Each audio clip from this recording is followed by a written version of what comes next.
Hi everyone, today we will talk about how to fix WhatsApp notification problem. To know how to fix WhatsApp notification problem, you should just go to settings like this. We will click here, and when you will see this page, you will click apps, default apps, app settings. When you will see this list, you will go down to find the application of WhatsApp here like this. We will click as you see, and then in this page you will click for stop. When you will end this, you will enter to storage. After that, in this page you will click clear cache, and then you will click clear data.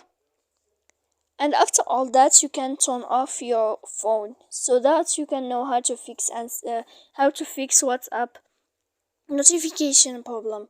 So please don't forget to support us by like and subscribe. See you next time.